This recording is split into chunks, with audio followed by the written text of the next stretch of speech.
At sunrise, a little girl pedaled down the dusty gravel road, her bicycle wobbling beneath the weight of a pile of rusty old water pumps strapped to the back.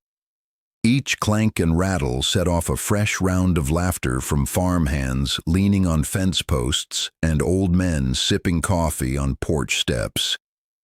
"There goes our engineer," someone teased as she passed, the words following her like burrs in the morning air.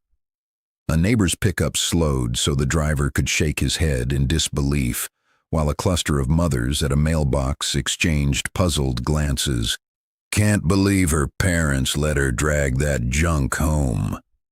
But she kept going, stubbornly ignoring the jeers, a faint smile on her sun-browned face as she stacked the latest find with the others beside her family's barn.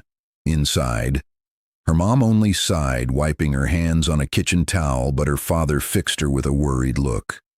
Half pride, half fear, she was chasing ghosts. Children her age ran past, kicking up dust, but she slipped away, lost in the secret world of bolts, pipes, and possibilities. Nobody understood her fascination or what she planned to do with a field of forgotten things. Rosedale County was a place where the land wrote its own stern rules. Droughts came as surely as spring, and wells grew shallow by August, no matter how many prayers floated churchward on Sunday mornings. Every farm in these rolling patchwork hills had a pump or two clanking away, pulling water day after day to keep corn and beans green through the worst of the heat. But when pumps broke, when valves warped or handles jammed, most folks simply swapped them out for newer models if they could afford it, letting the rusted carcasses collect beneath weedy locust trees, silent testament to seasons gone wrong. Old-timers claimed the county rested on a stubborn vein of hardpan. You could sink a fortune in iron and sweat, and still your fields might go dry. For families like hers, already battered by a season of lean market prices and a spring storm that left the barn roof patched but leaky, water was more than a problem. It was a boundary between making it and watching a legacy slip away. Pride kept her parents from borrowing money. Hope kept them up at night worrying over the next well report. As the summer wore on and the old pumps rattled in the parched air, the difference between enough and nothing grew thinner by the day, and every useless chunk of iron in the grass felt like both a warning and a dare. Before the summers turned cruel, the little girl had wandered after her grandfather as he made his slow rounds across the farm, a mishmash of bolts and washers jangling in his apron pocket. He called her his shadow, and together they rebuilt tools others would have thrown aside, mending leaky hoses, patching the old windmill with bits of wire, and hope evenings by the workbench glittered with 1,000 stories. How his first pump came from a neighbor's junk pile, how patience and grease saved their beans in the dust bowl years. She remembered most the days they took apart broken things, her hands learning the weight of a wrench, the mystery inside every slow-turning gear. Her questions came fast, her solutions faster, but other adults just smiled gently, telling her real farm kids learned to cook, not chase after men's work, or try to fix what was destined for scrap. Still, she felt the world come into focus best when a stubborn problem met her fingers and she could see the shape of a solution waiting in the tangles. When her grandfather passed, she took up his worn-out cap and made a promise on the cracked concrete, no part left behind if she could help it. By midsummer, the girl's collection of battered pumps had grown into a heap that drew as much ridicule as it did dust. Schoolmates called her the Pump Queen, daring each other to race past her yard without getting inventor germs. At the cafe, a neighbor warned her mother, "She'll get tetanus before she gets anything running." Her own father, usually patient, lost his temper after tripping over a pile of rusted handles by the porch. "You're just making more mess," he grumbled, voice tired from worry and chores. Determined, she spent afternoons in the shed, scraping, oiling, and swapping parts. But most repairs stuttered and gave up with each stubborn test. Spouts dribbled, gaskets failed, and a promising fix ended with a shower of muddy water across her face to more laughter from her brother at the window. Just then, the drought deepened. The county's newest electric pump seized up for 3 farms in a row, and old wells turned sour, the water smelling like rotten eggs or not running at all. Even so, adults shook their heads when they passed her makeshift workbench. "There's a difference between determination and being foolish," someone muttered. The harder she tried, the more it seemed that maybe they were right, that no one really believed an old pump or a stubborn little girl could change anything. One dry Sunday afternoon, as brittle dust drifted in through the shed window, the girl sat defeated among rusted pipes and broken dreams. Her scraped fingertips turned the pages of her grandfather's battered blue notebook, each smudge and coffee stain a memory of evenings bent over his workbench. She'd read his looping notes 100 times, but now, lost in her own frustration, she spotted something she'd always missed. A faded diagram, almost erased, showing how to forge a new seal for a leaky gasket out of tire rubber and corn oil. Heart-pounding, she gathered old bike tubes and a bottle from the barn shelf. The work was slow. Her hands shook as she shaped, stretched, and pressed the patch into place inside one bent pump.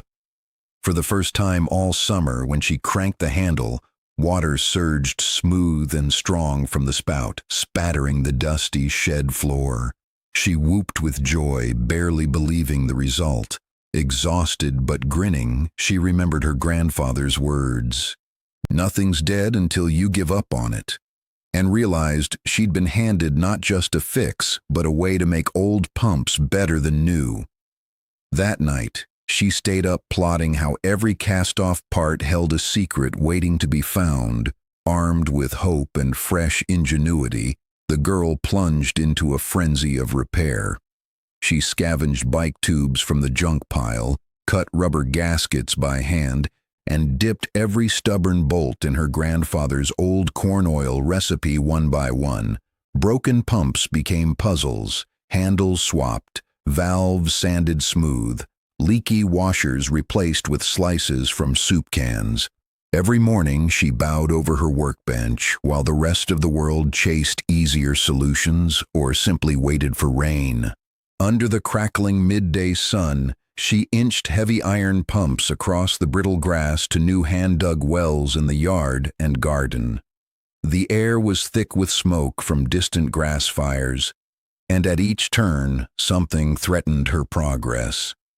A rusted handle snapped. A neighbor's dog tore open her makeshift toolbox. Mosquitoes swarmed thick in the barn. Sleepless, sore and sometimes desperate, she pressed on, bandaging her palms with strips of old bedsheets and gritting her teeth when exhaustion clouded her vision. Each night she tested her repairs in silence, the slow squeal of a handle, the cool gurgle of water, and, sometimes, just a hollow, airless clunk, with the creek shrunk to a trickle and neighbors hauling barrels to town for water, her backyard filled with lines of patched-up pumps, their spouts dribbling or flowing in the hot wind. She knew the risk. Failure would mean ridicule that even love couldn't soften, but every hiss and splash stoked her fire. This time, she chased not just a fix, but the faint, stubborn hope that old things, like hard times, could be turned to something new. By the time July's heat rolled into August, wells all over the county began to cough and give out. Neighbors trudged from barn to barn in heavy silence, their faces drawn and dusty, listening for the sound of water and finding only air from the newest, most expensive electric pumps. Fields curled brown, gardens wilted, and tractors idled by dry furrows. But in the girl's backyard, patched pumps lined up in rows and sang with their creaky rhythm. Her family's bean patch glowed green and thick, every bed watered with buckets drawn from wells that hadn't run since her grandpa's day. Word spread faster than gossip at the feed store. At first, only a few brave souls came, swallowing old pride, hats twisted in nervous hands, asking, "Could you look at ours?" She nodded, kneeling in kitchen dirt and barn shadows, crawling beneath crooked porches and rusted windmills, her fingers quick and sure.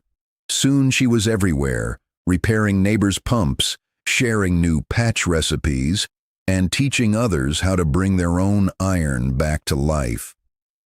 The girl who'd been pump queen and inventor germs became something else entirely, the girl who saved their water, the one who wouldn't quit. Children watched wide-eyed. Farmers traded laughter for gratitude. By the first storm in September, every spigot she touched flowed clean. She had dug hope from the county scrap heap, and now every field for miles was living proof that what's mocked today might be needed by everyone tomorrow. The first cool breeze of fall brought more than relief to the valley. It carried new stories. Families from across the county gathered for a picnic beneath the old cottonwoods behind her house, each bringing a bounty of fresh beans, tomatoes, and stories about their miracle pumps. Her parents, who had once feared for her reputation and safety, now watched her with almost childlike awe. Neighbors, once wary or dismissive, offered gifts: a bundle of wildflowers, a hand-carved sign for her shed, and countless tools saved from the junk heap in her honor. Local kids crowded in, laughing as they learned how to wind tape around a leaky joint or swap a worn washer for a homemade patch. Soon a culture of mending took root. Folks shared tips, spare parts, and a new sense of pride in refuse resurrected. Routine chores turned inventive, and even store-bought guarantees were no longer trusted over an old fix done with care.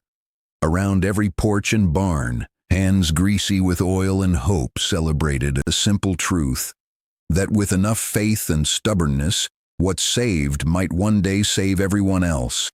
And in that golden light, the little girl realized her family's legacy was no longer slipping away. It was growing, rooted in every repaired pump and grateful smile. Sometimes the smallest hands rescue a world adults have already left behind. Years from now, folks would still talk about the summer when forgotten junk and a stubborn little girl kept a whole valley alive. Out here, wisdom doesn't always come dressed as certainty. Sometimes it slips in, rusted and patched, under the watchful gaze of skeptics and the worn-out quiet of those who have stopped hoping for miracles.